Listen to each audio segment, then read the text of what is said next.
나는 나를 파괴할 권리가 있다. 친해지고 싶다면 술을 마시기도 하고, 아스피린, 타이레놀, 담배를 더 잘 참거나 끊는 것은 뚱뚱한 사람들은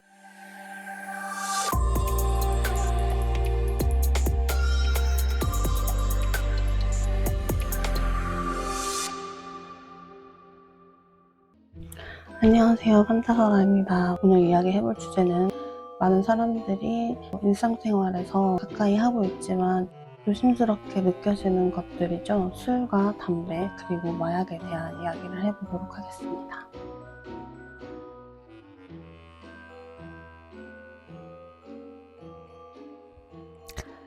나는 나를 파괴할 권리가 있다 라는 말 혹시 들어보셨나요? 브람스를 좋아하세요? 라는 책을 쓴 소설가 프랑스아즈 사강이 한 말인데요. 그녀는 1990년, 1995년 코카인 소지 혐의로 기소가 되었습니다. 이때 치안판사에게 말하길, 저는 누구에게도 해를 끼치지 않는 한 스스로를 파괴할 권리가 있다고 믿습니다. 이후 2차례 모두 집행유예 처분을 받았습니다. 술, 담배, 마약을 지속적으로 하게 되는 이유. 사람의 기분이나 이런 생각, 행동을 변화시키는 약물들을 항정신성 의약품이라고 부르는데요. 이 항정신성 의약품은 3가지로 나뉩니다. 진정제, 흥분제, 환각제로.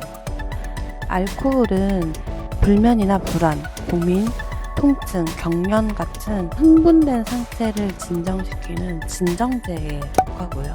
뇌 기능을 향상시키고 혈압을 높이고 호흡을 왕성하게 하면서 모든 지각이 예민하게 하는 흥분제는 니코틴입니다.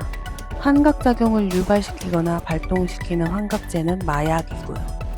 우리가 누군가랑 편한 자리에서 좀 친해지고 싶다 하면 술을 마시기도 하고요. 드라마 같은 걸 보면 상사가 고민거리가 있을 때 옥상으로 올라가 담배를 피우기도 하죠. 이 알코올, 술은 소량을 마실 경우에는 진정 효과를 나타내서 사람들로 하여금 편안함을 느끼게 하고 해방감을 가지게 하면서 때로는 자신감을 갖기도 하고 오픈된 마인드를 가지고 학교에 임하기도 합니다.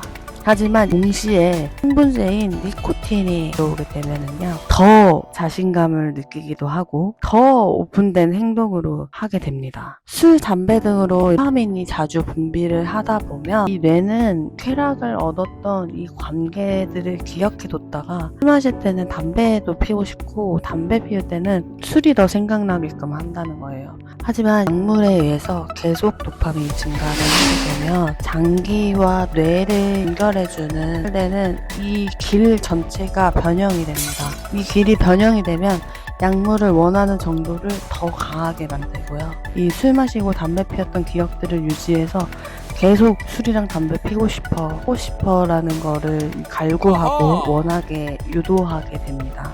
마약도 마찬가지고요. 약물을 반복적으로 사용하게 되면 인체가 약물에 적응을 해버립니다. 그래서 내성과 의존성이 동시에 발생이 돼요. 정상적인 쾌감 회로는 쾌감을 추구하는 행위를 어느 정도 억제를 하거든요. 오랫동안 근데 도파민의 영향을 받으면 이 본능을 억제하는 이성적인 힘이 약해져서 약물 중독자들이 자신의 건강이 안 좋아지고 이런 인간관계도 안 좋고 자기 생활에 안 좋다는 거를 알고 있음에도 불구하고 끊지 못하는 이유가 바로 이 쾌감 회로가 변형돼 버린 사람이기 때문입니다. 즉 자기 통제가 불가능한 사람이 되어버리는 거죠.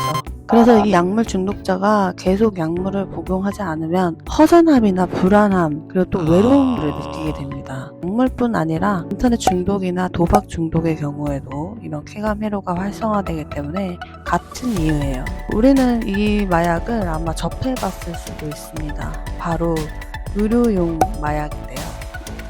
처음에 약간의 통증이 있을 때는 약국에 가서 아스피린이나 타이레놀 같은 거를 의사 처방전 없이도 구매해서 사용하기도 합니다. 이것은 비마약성 진통제이고요.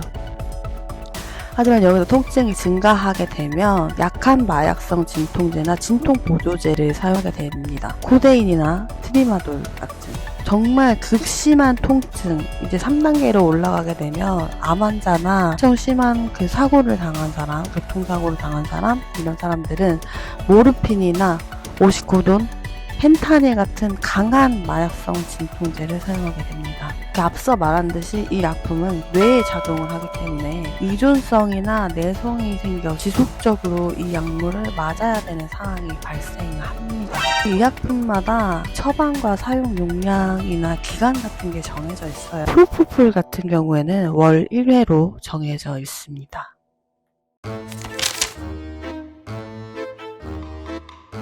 술, 담배, 마약이 몸에 해로운 이유는 누구나 알고 있는 사실입니다. 세 가지 모두 건강 문제를 일으킬 수 있죠. 예를 들어서 알코올 같은 경우에는 간을 손상시키고 특정암 위험을 증가시킬 수도 있고, 또 담배 같은 경우에는 폐암이나 심장병, 다른 건강 상태를 같이 유발할 수 있고요. 마약 같은 경우에는 중독이나 과다 복용, 또 다른 건강 문제로 이어질 수 있습니다. 세 가지 모두 중독될 가능성이 있습니다. 신체적으로 중독이 될 수 있고 심리적으로 중독이 모두를 이야기하고요. 인간관계나 이 돈 문제, 이런 개인 삶에 부정적인 결과를 가지고 옵니다. 주로 가족이나 연인과의 사이가 안 좋아지거나 다음날 이제 너무 힘들어가지고 일을 못 가게 된다든지, 주머니 사정에 문제가 생긴다든지, 판단력이나 결정을 내리는 능력을 손상시킬 수 있습니다. 음주운전 같은 거는 새로운 모험심이 발동된다 그런지, 난 지금 자신감이 엄청 올라왔으니까 다른 위험한 활동에 참여하는 것 같은 위험한 행동으로 같이 이어질 수 있습니다. 또 네 번째로, 이런 물질 사용은 정신건강에 부정적인 영향을 미칠 수 있습니다. 예를 들어 알코올은 진정제이고, 이제 흡연 같은 경우에는 콩문제 있잖아요. 알코올은 우울증이나 불안 증상을 악화시킬 수도 있습니다. 일부 약물은 편집증이나 기타 정신건강 문제로 이루어질 수도 있고요. 제일 큰 문제는 사회적 결과입니다. 이런 약물 사용 같은 경우에는 가족과의 긴장된 관계, 그리고 법적 문제나 재정적인 어려움과 같은 사회적 결과를 초래할 수도 있습니다. 무리해서 약물을 사용하려고 한다면 주변 사람과 관계가 안 좋아지기도 하고 사회생활에 어려움을 느낄 수도 있습니다. 같이 행동을 하게 된다면 이것이 잘못된 행동인지 판단할 수 있는 부분들이 줄어들게 되어 있어요. 다 같이 담배를 피우고, 다 같이 술을 먹고, 다 같이 무언가 하게 된다면 저 사람도 하는데 내가 하는 것이 잘못된 것인가? 라고 생각이 들 수도 있습니다. 이런 환경에 자신을 처하게 하지 않는 것도 금연과 금주를 위한 방법이라고 할 수 있겠죠.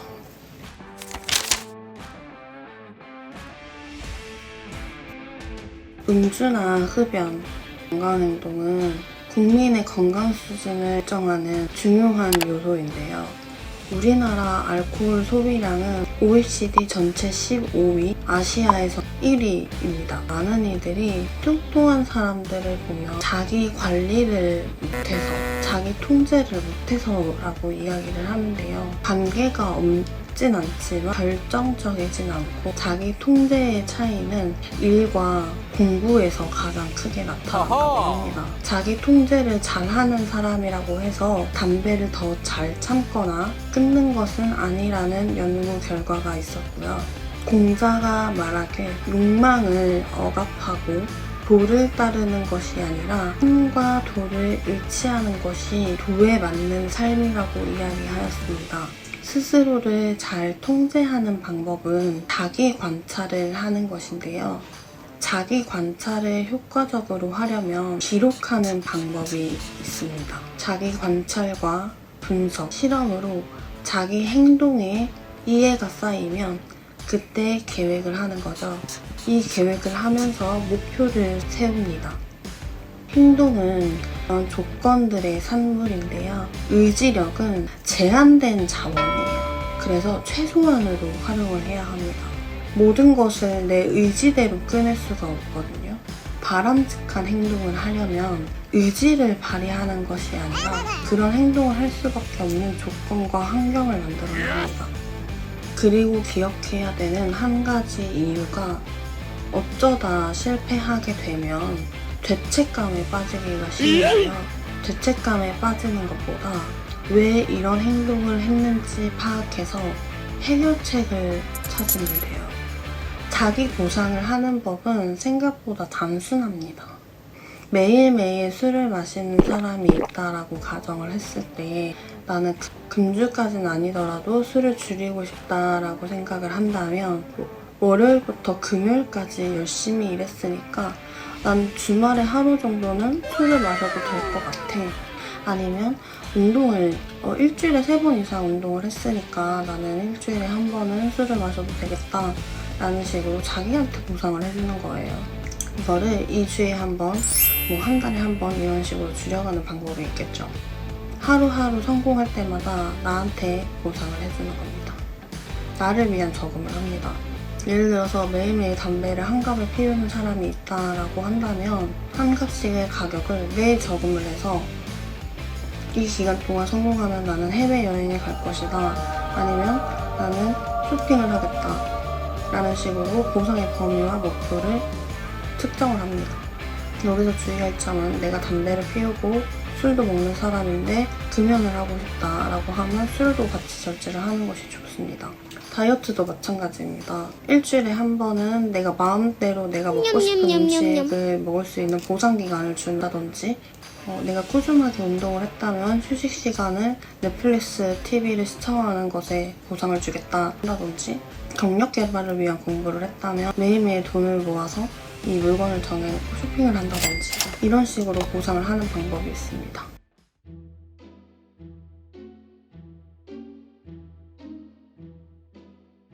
다시 프랑스와즈 4강으로 돌아가서 그녀는 천재 문화 소녀였고요. 마약과 명품카를 들인 자극적인 것을 좋아하는 자유로운 영혼의 끝판왕이었지만 그녀의 끝은 도박과 마약, 음주, 재산 몰수 등으로 최후에는 순탄치 못하였습니다. 그녀는 이렇게 얘기했는데요. 나는 꿈꿀 수 있는 모든 것들을 내 손에 거머쥐었다. 지난 날을 후회하지 않는다. 오랜 시간 동안 나는 세월을 즐겼다. 그렇게 오랫동안 인생을 즐겼다는 것은 나는 정말 신나는 일이었다 라고 이야기했습니다. 술과 담배는 기호식품입니다. 본인이 즐길 수 있는 식품이죠. 하지만 저는 술이나 담배를 무조건 통제하고 절제해야 된다라고 생각하진 않습니다. 저 또한 술과 분위기를 즐기기도 하고요. 단 전반적으로 이런 물질을 사용했을 때 잠재적인 리스크나 부정적인 결과를 인식하는 것이 중요하다고 생각합니다. 선택과 자유에 대한 대가와 책임을 질 수 있을 정도로만 즐기는 것이 좋지 않을까요? 앞서 말한 프랑스와 4강이 얘기한 말은 다른 측면으로 생각을 해보고 싶은데요. 여러분은 본인에게 파괴할 권리가 있다고 해서 앞서 말한 당신의 건강, 주변 관계와 당신이 쌓아왔던 이 모든 문제를 책임질 수 있으신가요? 저는 이렇게 묻고 싶습니다. 오늘은 일상생활에서도 가깝지만서도 자극적인 이야기였습니다. 술과 담배, 마약에 대한 이야기였는데요. 사람들이 술과 담배, 마약을 지속적으로 하게 되는 이유가 무엇인지, 술과 담배가 무엇 때문에 안 좋은 것인지, 자기 통제와 보상을 하는 법에 대해서 알아보았습니다. 도움이 되셨다면 구독과 좋아요, 알림 설정까지. 다음에는 더 재밌는 이야기로 들고 오겠습니다. 안녕.